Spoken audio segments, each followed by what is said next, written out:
South ఇండియాలోనే అతి తక్కువ ధరలకే నాణ్యమైన రత్నాలని అందించే ఏకైక సంస్థ 6 JVR.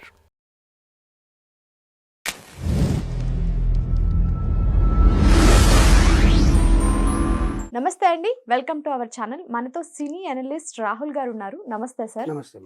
సార్, ఈ గేమ్ చేంజర్ సినిమా అనేది కూటమి కోసం, ఆంధ్రప్రదేశ్లో ఉన్న ఉమ్మడి కూటమి ఏదైతే ఉందో పార్టీ, దానికోసమే తీశారు అన్నట్టుగా అంటున్నారు. ఇది ఎంతవరకు నిజం అంటారు?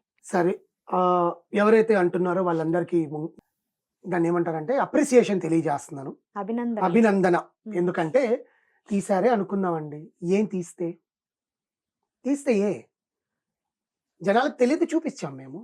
తీస్తే యాజ్ ఏ సినిమా అనలిస్ట్గా మాట్లాడుతున్నారు, రాజకీయంగా నేనేం మాట్లాడట్లా. తీస్తే జనాలు తెలియాలి కదా, ఏం జరిగిందో తెలియాలి, కూటమి ఎలా ఏర్పడిందో తెలియాలి. అసలు గేమ్ చేంజర్ అనే పేరు పవన్ కళ్యాణ్ గారు 2024 ఎలక్షన్స్లో జనసేన పార్టీ కూటమికి, అంటే మన టీడీపీకి బీజేపీకి కలిసి ఈ కూటమికి పవన్ కళ్యాణ్ గారి జనసేన పార్టీ ఎలా గేమ్ చేంజర్ అయ్యిందో అదే పేరు గేమ్ చేంజర్ పెట్టారని అంటాను నేను. మీరు మాట్లాడిన నేను ఆన్సర్ ఇస్తున్నా. The people who are talking, వాళ్ళకి నా ఆన్సర్ ఇదే, అవును దానికోసమే పెట్టారు. కరెక్టా? ఇప్పుడు నేను మాట్లాడతా.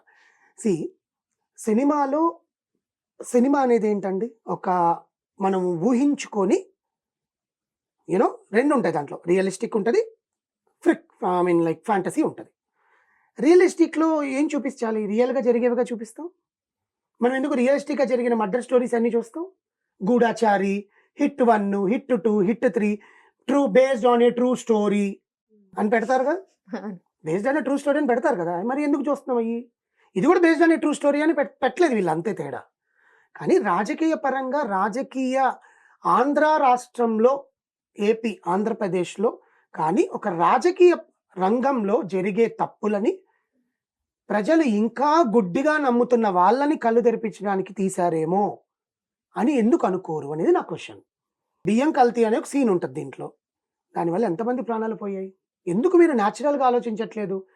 ఎందుకు రాజకీయ సినిమాని తీసుకొచ్చి రాజకీయాల్లోకి విలీనం చేయాలని ఎందుకు అనుకుంటున్నారు? సినిమాలో చూపించింది ఒక సీనే కదా, అది నిజంగా జరిగిందో లేదో పక్కన పెడదాం. జరగకపోతే ఇలాంటిది కూడా జరుగుతున్నాయా అని జనాలు బయటకు వెళ్ళి బియ్యం చెక్ చేసుకుంటారుగా. జనాలకి బియ్యం ఎట్లా చెక్ చేసుకోవాలో తెలుస్తుందిగా. ఇసుక, మన ఇంటి ముందు ఉండే ఇసుక ఏదో లారీలు ఎత్తుకుపోతుంటే ఏదో ఇల్లు కట్టుకోవడానికి తీసుకోబోతున్నారని అనుకునే ఊర్లు కూడా ఉన్నాయండి జనాలు. అలాంటిది ఇసుక మాఫియా జరుగుతుందమ్మా, జాగ్రత్తగా ఉండండి అని ఒక మెసేజ్ ఇచ్చినట్టేగా. లాస్ట్ ఎండింగ్లో, ఈ సినిమా ఎండింగ్లో, సార్ మీరు ఇవన్నీ బాగా హామీలు ఇస్తారు, ఏవంటే అవి, ఇవన్నిటికి మీకు డబ్బులు ఎక్కడి నుంచి వస్తాయి, మళ్ళీ మా దగ్గరే కదా దోచుకుంటారని ఒక డైలాగ్ ఉంటుంది. దానికి వాళ్ళు చెప్పిన ఆన్సర్ ఏంటి?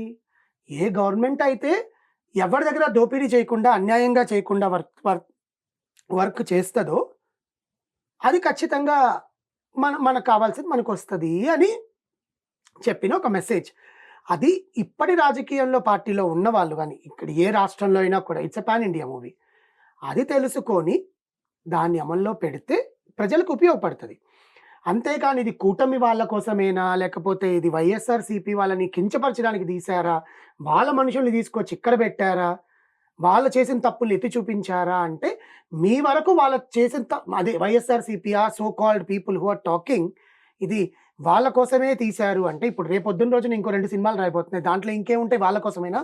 అంటే సినిమా అంతా మీకోసమే, ఇంక మాకేం వద్దు అంటే మేము ఇంకా తీయద్దు, మీరేం చెప్తే కథ రాసివ్వండి, మేము తీసేసి పంపించేస్తాం సినిమాలు. So this is not about ఒక పార్టీ కోసం అని కాదండి, జనాలకి ఒక మెసేజ్. బాబు రేపొద్దున బయటికి వెళ్ళినప్పుడు బియ్యం చూసుకోండి, మీ ఇంటి దగ్గర ఏదైనా జరుగుతుంటే దగ్గర ఉండే పోలీస్ స్టేషన్కి వెళ్ళి కంప్లైంట్ చేయండి, మీరు న్యాయంగా ఉండండి, ఓట్ వేయండి, ఇంట్లో కూర్చోవద్దు. ఇంట్లో కూర్చుంటే మీకు ఎట్లా తెలుస్తుంది వాడేం చేయట్లేదు అనుకుంటే మనమే నష్టపోతాము, మన మీదే భారం పడుతుంది. 10 రూపాయలు ఉండే నూనె 100 రూపాయలకి వచ్చింది, 100 రూపాయలు ఉండే పెట్రోల్ 200కి వెళ్తుంది. ఇవన్నీ మనం ఆలోచించాలి. కాబట్టి ఆ కోణంలో సినిమా తీశాడు. It's a message. సినిమాలు ఎందుకు చూడట్లేదు? ఒకప్పుడు ఎందుకు చూశారు, ఇప్పుడు ఎందుకు చూడట్లేదు? ఇప్పుడు అంటే మీకు దొంగ వచ్చి ఏదో దొంగతనం చేసి డబ్బులు సంపాదించేసి పెళ్ళాం కోరికలు, మొగుడు కోరికలు, అత్త కోరికలు, మామ కోరికలు సినిమాలు చూస్తారు. Message oriented films, true based స్టోరీస్ని తీసుకొచ్చి చూస్తే ఒక హీరో సినిమా రూపంలోనే తీశారండి. ఇట్స్ నాట్, మీరు ఎంజాయ్ చేయొచ్చు కదా. వై యు ఆర్ రాజకీయాలు, సినిమాని రెండుని క్లబ్ అంటే చేసేసి ఒక వర్గం వాళ్ళు ఎంజాయ్ చేస్తారు. ఎవరైతే కూటమి వైపు ఉన్న అభిమానులు ఉన్నారో వాళ్ళు ఎంజాయ్ చేస్తారు. దానికి ఆపోజిట్ ఉన్న వైఎస్ఆర్‌సీపీ అభిమానులు నేననేది అదే. ఎంజాయ్ ఇప్పుడు చేయలేరు కదా! రాజకీయాల్ని ఎందుకు మీరు విలీనం చేస్తున్నారు దీంట్లో? మీ ఇంట్లో పిల్లలు కూడా సినిమా చూడడం ఆపేస్తారు కదా! ఇప్పుడు ఎవరైతే వైఎస్ఆర్‌సీపీ వాళ్ళ గురించే మాట్లాడుతున్నానండి. అవతల పార్టీ గురించే మాట్లాడుతున్నా. The people who hate this movie వాళ్ళకి నేను చెప్తా. నువ్వు చూడట్లేదు. అది నీ ఒపీనియన్ నీ ఇంట్లో ఫ్యామిలీ మెంబర్స్ మీద కూడా రుద్దుతున్నావు గదా! ఓకే. పిల్లలు వాళ్ళ ఫ్రెండ్స్‌తో డాడీ నేను అమ్మ నేను గేమ్ చేంజర్ సినిమాకెళ్తాను. డాడీ నేను గేమ్ చేంజర్ సినిమాకి వాళ్ళ సినిమా చూడకు నువ్వు అని భయపెట్టి ఇంట్లో కూర్చోబెడితే వాడికి అదే అలవాటయిపోతది. వాడికి ఇంకే సినిమా ఇప్పుడు సినిమా అనేది ఒక ఎంటర్‌టైన్‌మెంట్. సినిమాని ఎంటర్‌టైన్‌మెంట్‌లాగా చూడండి. ఎందుకు చిన్న పిల్లల దగ్గర నుంచి, ముసలోళ్ళ దగ్గర నుంచి చచ్చిపోయే రేపొద్దున కాటికి కాలు చచ్చిపోయే వాడికి గూడా నువ్వు రాజకీయాల్ని మైండ్‌లో రుద్దేస్తే సినిమాని ఎట్లా చూస్తారు? ఇంక సినిమాలు తీయరు.